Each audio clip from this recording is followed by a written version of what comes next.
Bonjour, c'est Ursule encore. On est le 11 novembre 2025. Alors, je viens sonner la trompette aujourd'hui encore et je viens proclamer le retour de notre Seigneur Jésus-Christ. Amen. Tournez-vous vers moi et vous vivrez, dit le Seigneur. Alors, on est dans ce temps, n'est-ce pas, où il y a beaucoup d'agitation sur la terre et le Seigneur demande à tout le monde, n'est-ce pas, de se tourner vers lui parce qu'il est la solution. Au lieu de s'inquiéter et puis de se créer des problèmes inutiles, le Seigneur nous dit que la sécurité est en lui et en lui seul. Voilà pourquoi il nous invite à nous tourner vers lui. Dans Isaïe 45, au verset 22, voilà ce que le Seigneur dit de lui-même. Isaïe 45, au verset 22, ça dit « Tournez-vous vers moi et vous serez sauvés, vous tous qui êtes aux extrémités de la terre, car je suis Dieu et il n'y a point d'autre. Je le jure par moi-même, la vérité sort de ma bouche et ma parole ne sera point révoquée. Tout genou fléchira devant moi, toute langue jurera par moi. En l'Éternel seul, me dira-t-on, réside la justice et la force. À lui viendront pour être confondus tous ceux qui étaient irrités contre lui. Par l'Éternel seront justifiés et glorifiés tous les descendants d'Israël. Amen. Alors nous savons qu'Israël, c'est Jacob. Aujourd'hui, quand on parle d'Israël, on a l'impression que c'est juste cette nation-là. Mais Israël, c'est Jacob. Et nous savons que Jacob est dispersé partout sur la terre. Et nous sommes, n'est-ce pas, une génération gâtée dans toutes sortes de progrès, les progrès technologiques et puis tout ce qu'on peut imaginer, la vie facile, aisée, ce que n'ont pas connu nos aïeuls, n'est-ce pas, les gens du 2e, 4e, 10e siècle, etc. Peut-être qu'ils étaient moins développés que nous, quoique la Bible dit qu'il n'y a rien de nouveau sous le soleil, n'est-ce pas? Mais on est vraiment appelé à reconnaître que on est une génération gâtée en technologie. Et si bien que par une technologie, on pourrait détruire beaucoup de choses. Alors on sait ce qui se passe dans la nature, n'est-ce pas?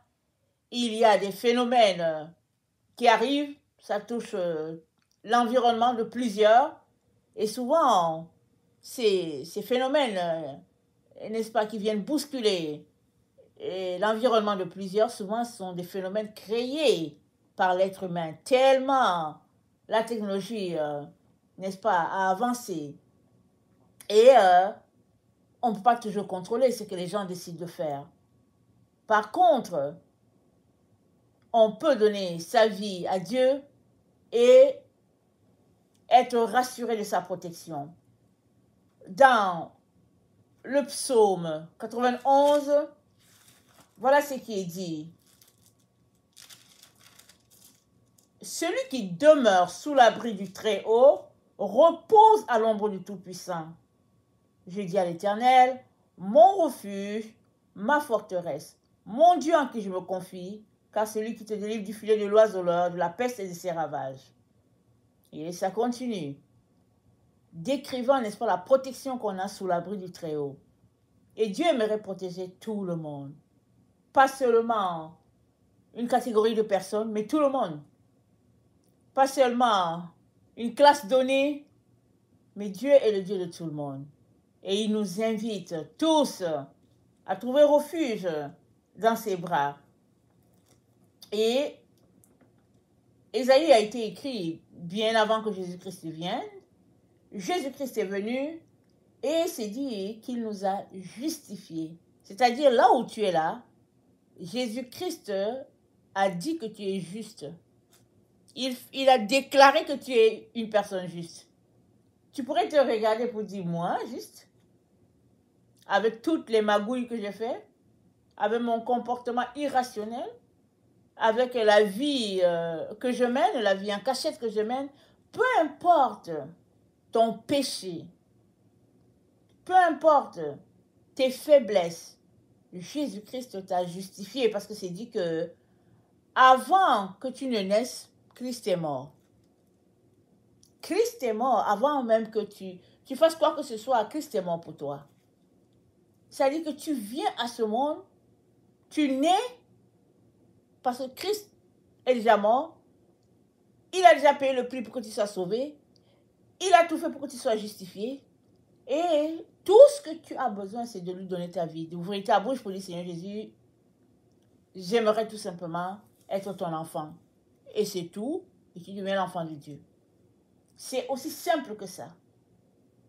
Maintenant que tu as donné ta vie à Jésus, l'autre étape, c'est de prier, de faire de la place. C'est là souvent où les gens traînent un peu ou bien paraissent, mais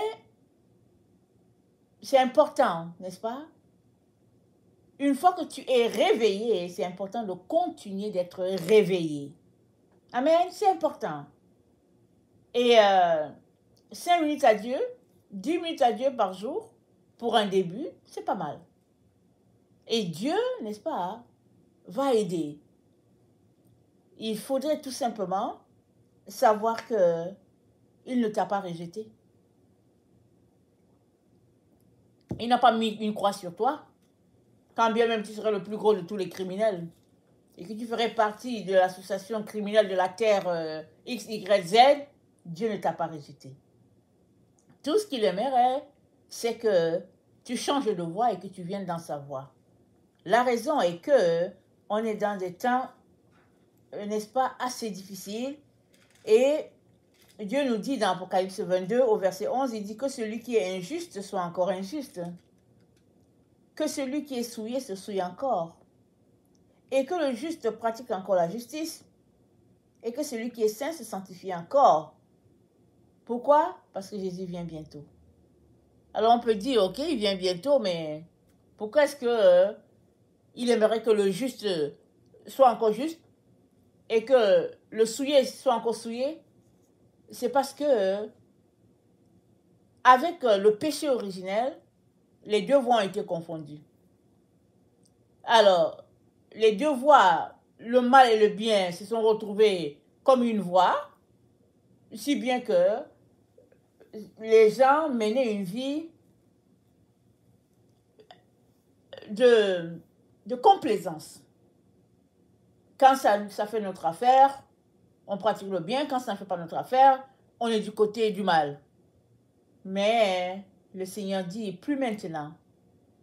Voilà pourquoi il nous encourage à choisir le camp du bien, le camp de la lumière, afin de demeurer en communion avec Dieu et de ne pas perdre notre bénédiction, n'est-ce pas, ce que Dieu nous a donné.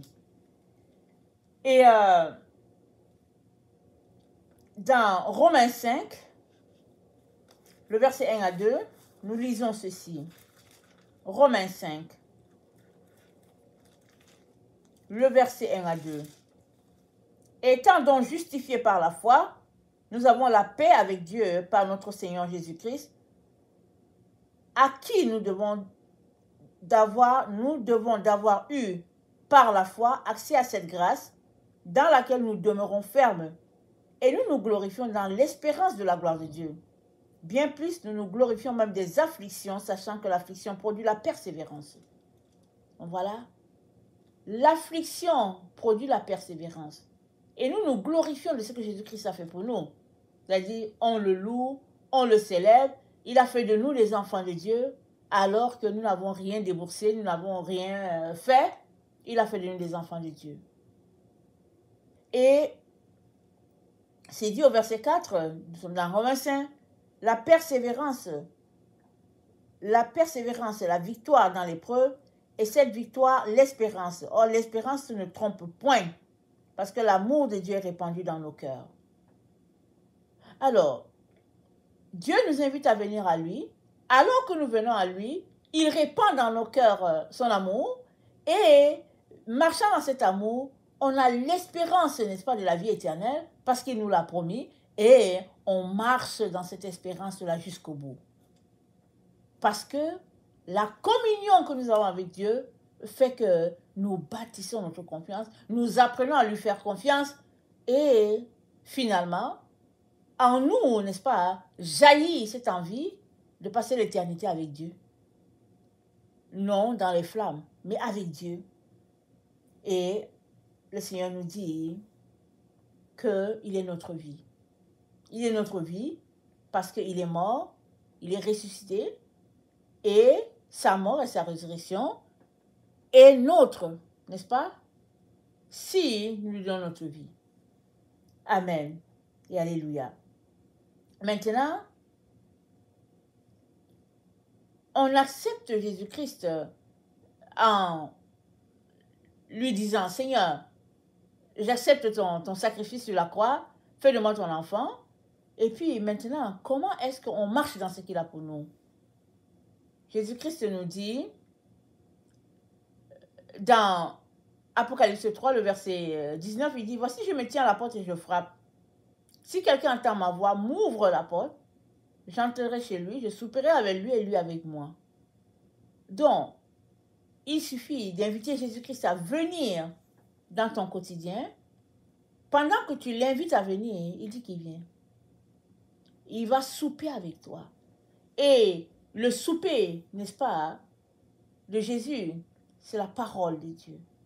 Pendant que tu l'invites à venir, il va venir t'enseigner tout ce qu'il y en a, tout ce que tu aimerais savoir. De telle sorte que ta passion en lui puisse augmenter et que tu puisses, ou bien, et que de toi jaillisse la personne que tu es. Jaillisse ce que Dieu a mis en toi.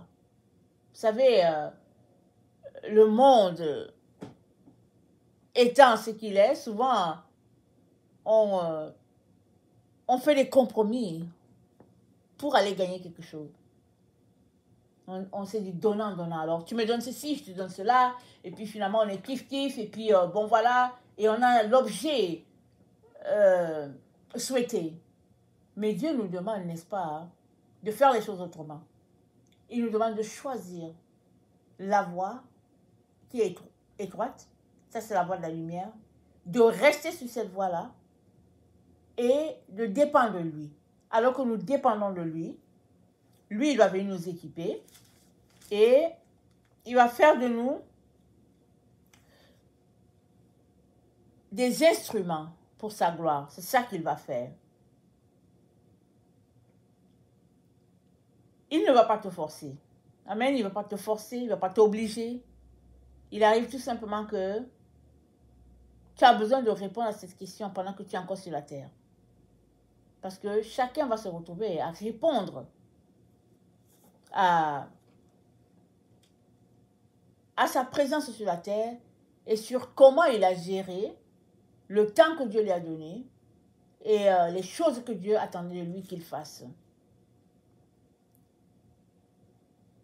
Et c'est pas parce que là où tu es là, exemple, tu es rendu à 70 ans, tu n'as pas fait ce que Dieu t'a demandé de faire que c'est trop tard. Non, avec Dieu, il y a toujours un nouveau départ. C'est pas trop tard. Peu importe l'âge que tu as, tu peux venir. Juste dis, Père, pardonne-moi. J'aimerais entrer dans ma destinée. Il va t'aider. Amen, il va t'aider. Et pourquoi il dit tournez-vous vers moi? C'est parce que il est la vie, il est la source de la vie. Et si on ne se tourne pas vers Dieu, on va toujours se tourner vers quelque chose, ou bien vers quelqu'un. Et Dieu aimerait que ce quelqu'un soit lui. Parce que en te tournant vers Dieu, ta protection est assurée, ta vie est assurée, la vie de ta famille est assurée, tout est assuré. Alors qu'en te tournant vers quelqu'un d'autre, rien n'est assuré. Parce que l'autre personne peut te promettre monts et merveilles, mais ce n'est pas lui qui a le contrôle. Le contrôle est entre les mains de Dieu. Si bien que plusieurs se retrouvent tout simplement à être écartés parce qu'ils ont refusé de laisser Dieu être le boss de leur vie. La clé, n'est-ce pas, c'est de laisser Dieu nous conduire, nous diriger dans le vers pâturage. Et ça demande, n'est-ce pas, que tu aies à bâtir ta relation. Si tu ne bâtis pas ta relation avec Dieu, tu n'auras pas forcément confiance en lui, même si tu sais que c'est Dieu, tu n'auras pas confiance. Parce que Dieu, tu ne le vois pas avec tes yeux physiques. Alors, bâtir ta relation à Dieu requiert que tu prennes du temps avec lui et que tu prennes aussi du temps, n'est-ce pas, pour aimer toutes ces personnes qui lui sont chères. Parce que chaque vie a du prix devant Dieu. Chaque vie a du prix. Ta vie est précieuse aux yeux de Dieu. Alors que tu penses avoir trouvé le chemin du bonheur, c'est plutôt le chemin de la perdition. Parce que là se trouvent les passions de ce monde et tout ce qui se rattache à cela. Alors que si tu choisis Dieu, tu viens t'asseoir au pied de sa croix, il t'enseigne et à la fin, ces mêmes gens qui te fuyaient vont venir vers toi pour dire, dis-nous comment faire. Amen. Tournons-nous vers Dieu comme il nous le demande et laissons de côté toutes ces choses qui nous distraient et laissons-le être pleinement Dieu dans notre vie en lui faisant confiance. Amen. Que le Seigneur bénisse sa parole. Amen et alléluia. Amen.